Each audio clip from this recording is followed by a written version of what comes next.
Jens Stoltenberg a appelé les Alliés à lever les restrictions sur l'utilisation des armes par l'Ukraine pour frapper des cibles militaires en Russie.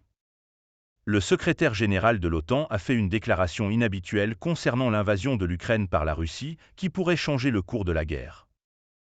Je pense qu'il est temps que les Alliés réfléchissent à lever certaines des restrictions imposées à l'utilisation des armes qu'ils ont fournies à l'Ukraine, surtout maintenant que les combats se déroulent intensément à Kharkiv.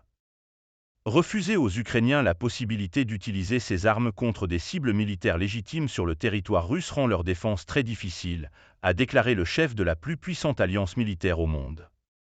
Il a ajouté que la Russie mène une guerre d'agression et que l'Ukraine a le droit de se défendre, rapporte The Economist.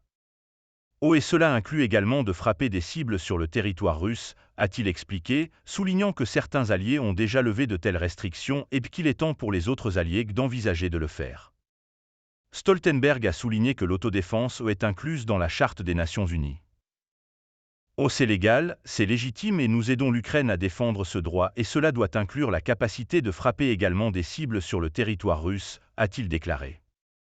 Le secrétaire d'État américain, Anthony Blinken, ainsi que certains autres membres du cercle restreint du président américain Joe Biden, tentent de le convaincre d'autoriser l'Ukraine à utiliser les armes fournies par les États-Unis pour frapper des cibles en Russie.